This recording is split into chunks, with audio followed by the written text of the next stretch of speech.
ଶ୍ରମିକ ନେତା ତଥା ଯୁବ ସମାଜସେବୀ ବିକାଶ ଦାସଙ୍କ ଅକାଳ ବିୟୋଗରେ ତାଙ୍କ ସ୍ମୃତି ଉଦ୍ଦେଶ୍ୟରେ ଏକ ଶ୍ରଦ୍ଧାଞ୍ଜଳି ସଭା ଶୁକ୍ରବାର ଦିନ ଅପରାହ୍ନରେ ଜିଲ୍ଲା ଆଶ୍ରମ ଦପ୍ତର ପରିସରରେ ଅନୁଷ୍ଠିତ ହୋଇଯାଇଛି। ବରିଷ୍ଠ ଶ୍ରମିକ ନେତା ଗୌରାଙ୍ଗ ପାଣିଗ୍ରାହୀ ଏହି ସଭାରେ ଅଧ୍ୟକ୍ଷତା କରିଥିଲେ। ବାଲେଶ୍ୱର ଜିଲ୍ଲା ନିର୍ମାଣ ଶ୍ରମିକ ସଂଘ ସମୂହ ସମନ୍ୱୟ ସମିତି ପକ୍ଷରୁ ଆୟୋଜିତ ଏହି ସ୍ମୃତି ସଭାରେ କେନ୍ଦ୍ରୀୟ ଶ୍ରମିକ ସଂଗଠନ ବିଏମ୍ଏସ୍ର ରାଜ୍ୟ ନେତା ପୃଥ୍ୱୀରାଜ ପଣ୍ଡା, ଆଇଟିୟୁସିର ଜିଲ୍ଲା ସଭାପତି ଭାଗବତ ପ୍ରତିଆରୀ ଓ ଶରତ ଚନ୍ଦ୍ର ଦଳାଇ, ଏଚ୍ଏମ୍ଏସ୍ର ଜିଲ୍ଲା ନିର୍ମାଣ ଶ୍ରମିକ ନେତା ପୀତାମ୍ବର ମାଝୀ, ଆଇଏନ୍ଟିୟୁସି ନେତ୍ରୀ ବାସନ୍ତୀ ସାମଲ, ସିଆଇଟିୟୁ ନେତା ପ୍ରେମରଞ୍ଜନ ପାତ୍ର, ଟିୟୁଏସିସି ପକ୍ଷରୁ ଶାନ୍ତନୁ ଦାସ, ସାମାଜିକ କର୍ମୀ ତଥା ପୂର୍ବତନ डाक कर्मचारी नेता अक्षय कुमार त्रिपाठी, निर्माण श्रमिक नेत्री गीतांजलि बेहेरा प्रमुख स्वर्गत विकास दासଙ୍କ स्मृतिचारण କରି ସେ ଜଣେ ଦକ୍ଷ ଓ ସଚ୍ଚୋଟ ଶ୍ରମିକ ନେତା ଭାବେ ସମସ୍ତଙ୍କର ପ୍ରିୟଭାଜନ ହୋଇପାରିଥିଲେ ବୋଲି ମତ ଦେଇଥିଲେ। ସମନ୍ୱୟ ସମିତିର ସମ୍ପାଦକ ତଥା ସ୍ମୃତି ସଭାର ଆବାହକ ବିଜୟ ପାତ୍ର ସ୍ୱର୍ଗତ ଦାସଙ୍କ ସ୍ମୃତିଚାରଣ କରି ତାଙ୍କ ଶୋକସନ୍ତପ ପରିବାର ସଦସ୍ୟଙ୍କ ପ୍ରତି ସମବେଦନା ଜଣାଇଥିଲେ। ମାତ୍ର 54 ବର୍ଷ ବୟସରେ ତାଙ୍କର ହୃଦଘାତ ଜନିତ ମୃତ୍ୟୁ ସମସ୍ତଙ୍କୁ ଆନ୍ଦୋଳିତ କରିଛି ବୋଲି ଶ୍ରୀ ପାତ୍ର ମତ ଦେଇଥିଲେ। ସଭାକାର୍ଯ୍ୟ ପ୍ରାରମ୍ଭରେ ଜିଲ୍ଲାଶ୍ରମ ଅଧିକାରୀ ସଞ୍ଜୟ କେଶରୀ ପ୍ରଧାନଙ୍କ ସମେତ ଉପସ୍ଥିତ ଶ୍ରମିକ ନେତାମାନେ ସ୍ୱର୍ଗତ ବିକାଶ ଦାସଙ୍କ ଫଟୋ ଚିତ୍ରରେ ପୁଷ୍ପାର୍ଘ୍ୟ ପ୍ରଦାନ କରି ତାଙ୍କ ଆତ୍ମାର ସଦ୍ଗତି ପାଇଁ 1 ମିନିଟ୍ ନୀରବ ପ୍ରାର୍ଥନା କରିଥିଲେ। ଶେଷରେ ହରିଶ୍ଚନ୍ଦ୍ର ପାତ୍ର ଶ୍ରମିକ ନେତାମାନଙ୍କ ଯୋଗଦାନ ପାଇଁ କୃତଜ୍ଞତା ଜଣାଇଥିଲେ। କାର୍ଯ୍ୟକ୍ରମ ସୁପରିଚାଳନାରେ ସର୍ବଶ୍ରୀ ପ୍ରସନ୍ନ କୁମାର ପରିଡ଼ା, କେଶବ ଲେଙ୍କା, ପୂର୍ଣ୍ଣଚନ୍ଦ୍ର ପାତ୍ର, ମିନତୀ ବେହେରା ଓ ବେଣୁଧର ମହାନ୍ତି ପ୍ରମୁଖ ସହଯୋଗ କରିଥିଲେ।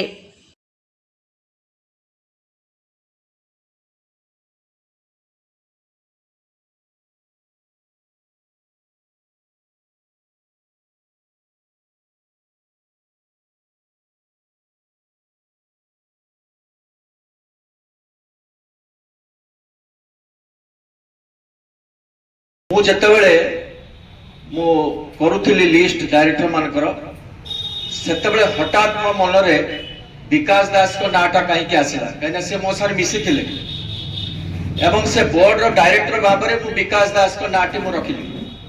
मु चाहथिले हम जेहेतु भारतीय मजदूर संघर नेता मु चाहथिले बालेश्वर जिल्ला रो विकास अन्य बीएमएस रो भी कहा को ना दे परथांते किंतु विकास दास एभलिया जणे श्रमिक नेता थे ताकर व्यवहार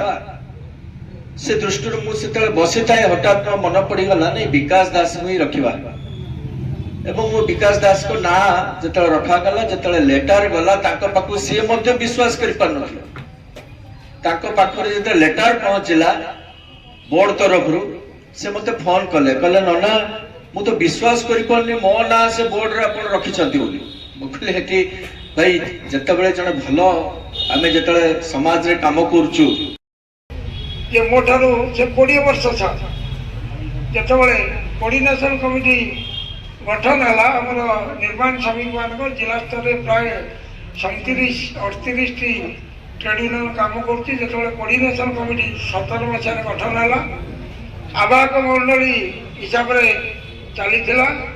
साथी आमर बीएमएस नेता पृथ्वीराज पंडा मु एवं अन्य जड़े दीजन साथी आम 4-5 जन छोट आवाहक मंडल प्रदीप्त नाना थे तेणु परवर्ती अवस्था गोटे विधिवत कमिटी करागला एवं प्रेसिडेंट सेक्रेटरी करागला तेणु आम जो मैंने कन्वेनर थिलु आम भितर से कहले आप सभापति सेक्रेटरी रहतु तेणु किंतु आम समस्ते एकाशे प्रत्याख्यान कलु ना तमें मैंने नुआ पिला आस जो मैंने कि आम 10 वर्ष 15 वर्ष 20 वर्ष तुम्हें नेतृत्व दियो आम तुम साथे रही जीवन भितर विकास मोर सान भाई तार उद्देश्य आज स्मृति सभा करेंगे गौरांग ना समस्ते ताठू बड़ ये बड़ दुर्भाग्यर विषय किंतु नियतिर नियम तार जो विडंबना आम आज करूँ तार स्मृति सभा पालन करूँ काली सका घर को जाती विकास घर को शुणी पत्र शुणला मात्र आम जा समस्ते शोची सेमती शांत सौम्य भाव में जमी से बंचला बेले बुलूला समस्त प्रति आदर आगे हाथटा बढ़ाईदेव अंटा पाख भाई केमती अच्छा भाई केमती अच्छा से भाया समान और शांत सौम्य हिसाब से शोता ତାର ବାପା କହୁଛନ୍ତି ତା ବାପା ଟିକେ ମାନସିକ ଚାପରେ ଅଛନ୍ତି କିମ୍ବା ତାଙ୍କୁ ଟିକେ 3 ବର୍ଷ ଖଣ୍ଡେ ହେବ ମେମୋରି ଲସ୍ ହେଇଛି। ଆସ ଆସ ଉଠ ଉଠ, ତା ପୁଅ କହୁଛନ୍ତି ଉଠ, ସବୁ ଲୋକ ଆସିଲେଣି, ସଭା ହବ କଂଗ୍ରେସ ପାର୍ଟିରେ। ତା ବାପା ଟିକେ ମେଣ୍ଟାଲି ରିଟାର୍ଡେଡ୍ ହେଇକି ଅଛନ୍ତି। ବାପାକୁ ଦୁଃଖ ଲାଗିଲା, ମୁଁ ଜମା 10 ମିନିଟ୍ ରହିକି ପଳେଇ ଆସିଲି। ମୁଁ ଦେଖିଲି ବୁଢ଼ା ବସିଛି ଦୁଆର ମୁହଁରେ ଏବଂ ସେ କହୁଛନ୍ତି ଉଠ, ତୁ ଉଠୁନୁ କାହିଁକି, ସବୁ ଲୋକ ଆସିଗଲେଣି, ସଭା ହେବ, ସବୁ ଲୋକ ଆସିଲେଣି। ବିକାଶ କଥା ବେଳେ ମୁଁ ଦେଖିଛି ଆମ ବକ୍ତବ୍ୟ ଶୁଣି ସାରିଲା ପରେ ତାଙ୍କର ଯଦି କିଛି ଡାଉଟ୍ ରହିଥାଏ ସିଏ ବୈଠକ ପରେ ନିସଂକୋଚରେ ସେ ପ୍ରକାଶ କରନ୍ତି, ଭାରତ ବାବୁ ଏଇଟା କ'ଣ ହେଲା ଆପଣ କହିଲେ, ଏଇଟା ତାର ଅର୍ଥ କ'ଣ, ଏବଂ ତାଙ୍କୁ ଜାଣିବାର ଇଚ୍ଛାଟା ମାନେ ପ୍ରବଳ ଥିଲା। ତେଣୁ ମଣିଷ ଆଗକୁ ଯାଏ ଯାହାର ଜାଣିବାର ଇଚ୍ଛା ଜିଜ୍ଞାସାଟା ଅଧିକ ଥାଏ, ସେଭଳି ଲୋକ ଆଗକୁ ଯିବାର ଗୋଟେ ସମ୍ଭାବନା ଥିଲା। କାଲି ଗୌରାଙ୍ଗ ବାବୁ ତାଙ୍କର ଯୋଉ ଫେସବୁକ୍ ପୋଷ୍ଟରେ ଲେଖିଛନ୍ତି ଯେ ନିଃସ୍ୱାର୍ଥପର ଭାବରେ ସମୟ ଦେବା ଆଉ ତାଙ୍କର କଥାର ମାନେ ସତ୍ୟତା ରହିବା, ସବୁବେଳେ ହସ ହସ ମୁହଁ, ସେଭଳିଆ ବ୍ୟକ୍ତିତ୍ୱ ମିଳୁନାହିଁ। ଏଇଟା ବାଲେଶ୍ୱର ପାଇଁ ଅତି ମାନେ ଦୁଃଖଦ କଥା। ତା ସହିତ ସିଏ ସବୁବେଳେ ଏଇ ଯେଉଁ ଆମ ନିର୍ମାଣ ଶ୍ରମିକ ମାନଙ୍କ ପାଇଁ କେମିତି ତାଙ୍କର ବେନିଫିଟ୍ ହେବ, କେମିତି ସଠିକ୍ ଭାବରେ କାର୍ଡ ହେବ, ଯାଇକି ଡିଏଲ୍ଓକୁ ପାର୍ଟି କରନ୍ତି, ଏଠି ଯାଇକି ଡିଏଲ୍ସି ବି କହନ୍ତି, ମତେ ବି କହନ୍ତି ଭାଇ ଏଇଭଳିଆ ହଉନି କିଛି କାମ, ଆମେ କିସ କରିବା। ମୁଁ ତାଙ୍କୁ ବହୁତ ବୁଝାଏ, କାରଣ ବର୍ତ୍ତମାନ ପରିସ୍ଥିତିରେ ଯାହା ହେଇଛି ଆମକୁ ସମସ୍ତଙ୍କୁ ନେଇକି ଚାଲିତେ ପଡ଼ିବ। ଏଇ ହଉଛି କଥା। ବର୍ତ୍ତମାନ ବହୁ ଯେଟାକି ଗୌରାଣନା କହୁଥିଲେ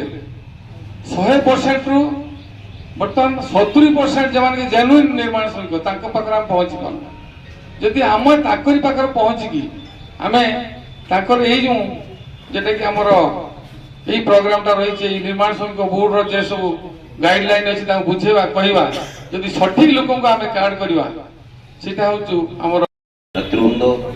ମଞ୍ଚରେ ବସିଥିବା ସମସ୍ତ ନେତୃବୃନ୍ଦ, ମୁଁ ସମସ୍ତଙ୍କୁ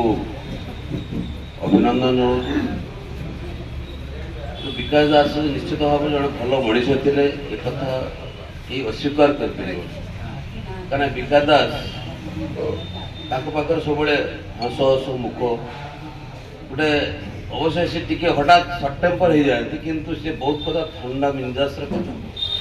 ଏବଂ ସମସ୍ତଙ୍କ ସହିତ ସାଥୀ ସୁଲଭ ଭାବ, ଗୋଟେ ଲୋକକୁ ବୁଝେଇଲା ଭଳିଆ କଥା କହିବାର ଯେଉଁ କଥା ବିକାଶ ବାବୁ ବଜେଇ ରଖିଥିଲେ, ସେ ନିଶ୍ଚିତ ଭାବରେ ଯେଟାକି ଶ୍ରମିକ ଆନ୍ଦୋଳନ ପାଇଁ ନିଶ୍ଚିତ ଭାବରେ ଗୋଟେ ଘାଟତି ରହିଛି।